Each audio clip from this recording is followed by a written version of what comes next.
Hey everybody, this is Kat with FilesAnywhere, and we're back with another video. And today we're going to be going over our data restore feature. We've all been there working on an important project. You accidentally hit the delete instead of the save button, and now all of that data is gone.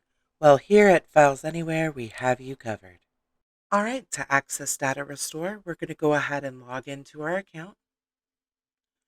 Navigate to the hamburger menu in the upper right-hand corner. Select our tools, hover over that, and then we'll go to Data Restore. Now, once we're here, we're in our Data Restore window.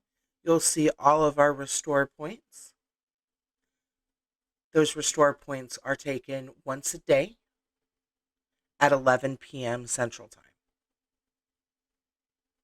So in this particular case, we're going to go back to April 30th.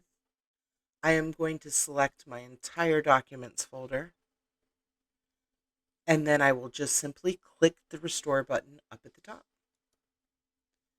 This will open a window that will allow us to select the restore location. It is important to know that when we are doing a restore, it will overwrite the data that's currently in the documents folder. So if I've been working in that folder today and saved anything, it will get overwritten.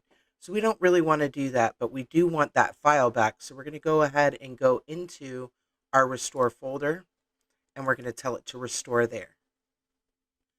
And now you'll see it's working on that restore, and it's complete. We can go back to home, open up our restore folder. Here's our documents folder that we just restored from. And then we open it up and we can see that all of our files have been returned. All right, and that is the end of our video for today. If you have any other questions or you'd like to schedule a demo, you can get more information at FilesAnywhere.com, or you can contact us at 1-888-661-6565, and we can answer any questions. You have a wonderful day.